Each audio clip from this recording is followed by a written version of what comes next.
সপ্তম শ্রেণীর শিক্ষার্থীরা, আজকে আমি তোমাদের জন্য 1.1-এর আরও একটি অঙ্ক নিয়ে হাজির হলাম। প্রশ্নটি হলো 5605-এর সাথে কোন ক্ষুদ্রতম সংখ্যা যোগ করলে যোগফল একটি পূর্ণবর্গ সংখ্যা হবে।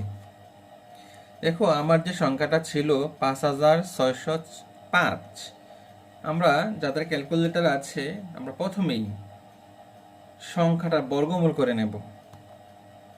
দেখো, রুট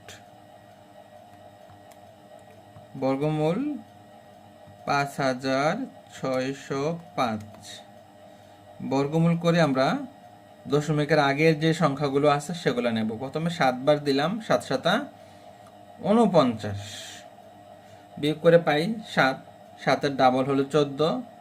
এবার আমরা দেব 4 বার, অর্থাৎ এই 4 দিয়ে আমরা 144-কে গুণ করব। 4 4 16 6, হাতে আছে 1, 4 4 16 17, হাতে আছে 1, 4 1 4।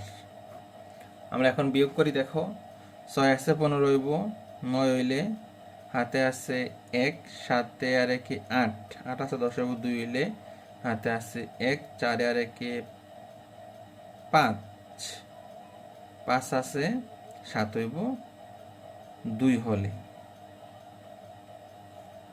অর্থাৎ 229।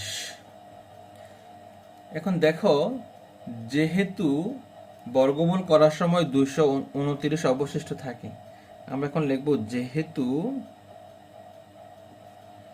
229 অবশিষ্ট,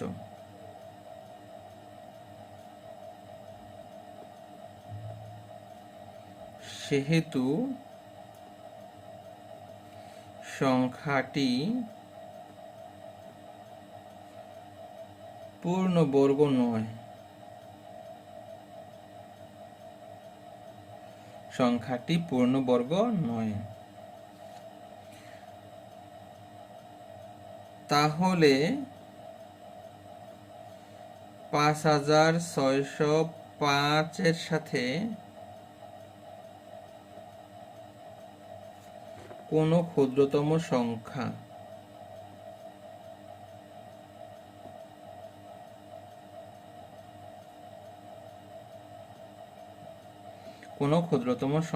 যোগ করলে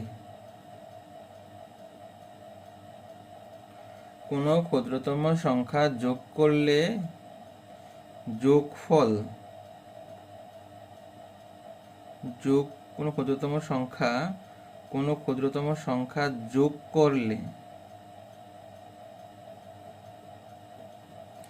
ক্ষুদ্রতম সংখ্যা যোগ করলে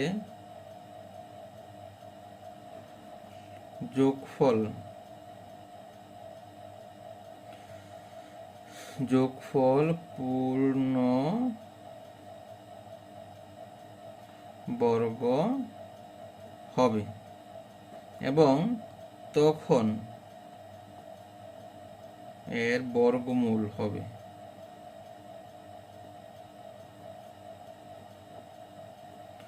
বর্গমূল হবে 74 প্লাস 1, তার মানে 75।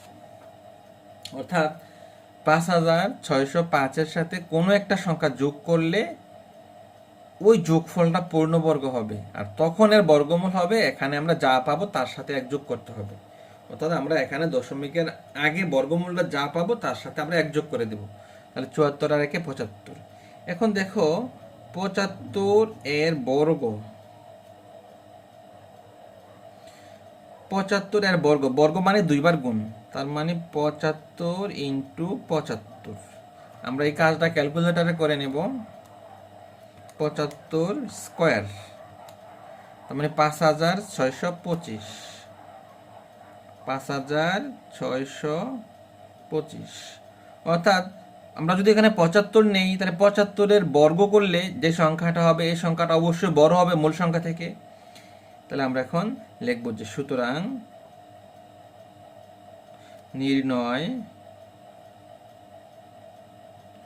ক্ষুদ্রতম সংখ্যা 5625 বিয়োগ 5605।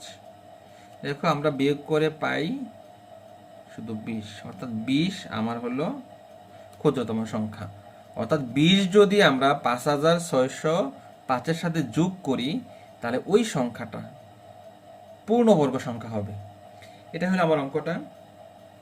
সপ্তম শ্রেণীর শিক্ষার্থীরা, তোমরা যদি এরকম আরও সপ্তম শ্রেণীর গণিতে ক্লাস পেতে চাও, তোমরা সবাই আমার ইউটিউব চ্যানেলটিকে সাবস্ক্রাইব করে পাশেই থাকো এবং লাইক কমেন্ট শেয়ারের মাধ্যমে সাপোর্ট দিয়ে যাবে। আর যারা ফেসবুক পেজে দেখতেছো, সবাই আমার ফেসবুক পেজটাকে লাইক কমেন্ট শেয়ারের মাধ্যমে ছড়িয়ে দেবে, যেন আমি তোমাদের জন্য আরও কম ভিডিও ক্লাস আপলোড দিতে পারি।